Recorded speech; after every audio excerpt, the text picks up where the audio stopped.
Bismillahirrahmanirrahim. Assalamualaikum warahmatullahi wabarakatuh.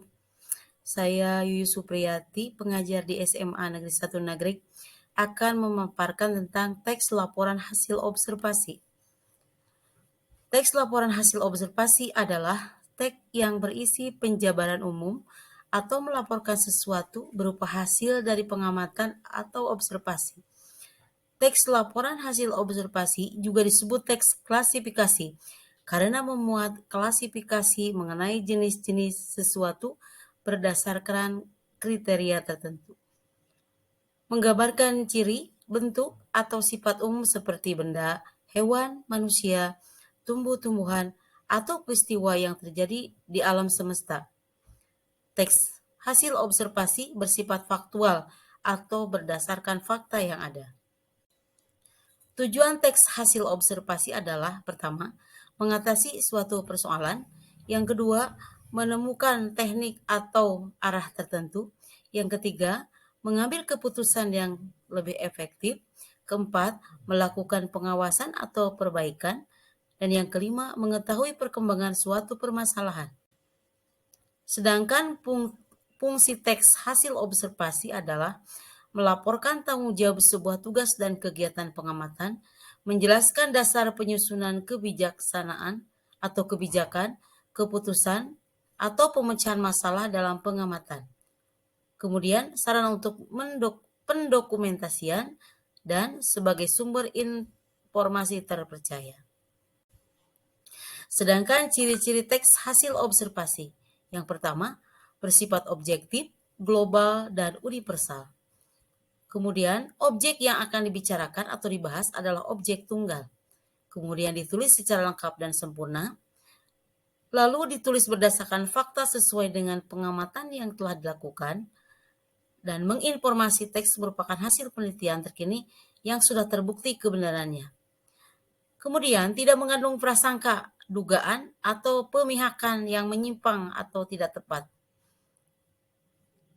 Selanjutnya, struktur teks hasil observasi.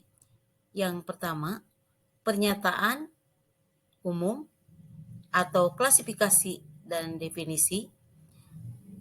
Di dalamnya terdapat pernyataan umum berisi informasi umum seperti nama, kelas, waktu, observasi, tempat observasi, dan tambahan tentang hal yang dilaporkan. Kemudian terdapat juga deskripsi bagian, itu bagian yang kedua, berisi perincian dan inti dari hasil observasi yang dilakukan. Dapat berupa klasifikasi yang bersifat teknis dan deskripsi yang lebih spesifik dari objek. Misalnya kualitas, bagian, fungsi, kebiasaan, dan kegunaan. Yang ketiga adalah simpulan, berisi ringkasan atau kesimpulan umum atau manfaat dari objek yang diobservasi.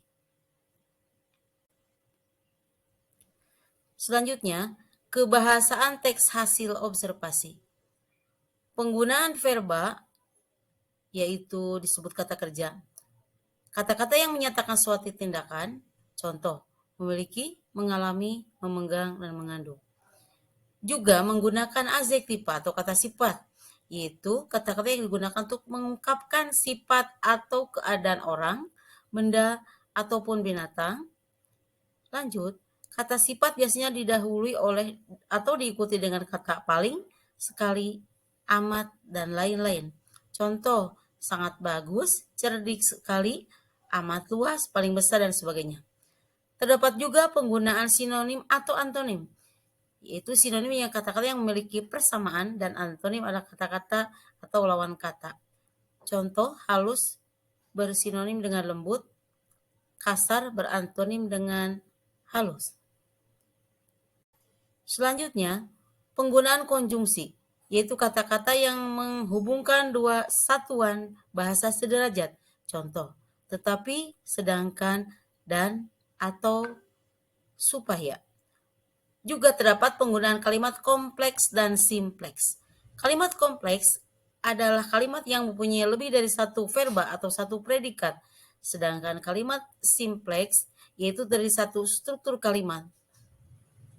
Contoh, kupu-kupu termasuk dalam kingdom Animalia, yaitu kingdom yang anggotanya terdiri dari atas berbagai macam hewan. Demikian pemaparan dari saya. Terima kasih. Assalamualaikum warahmatullahi wabarakatuh.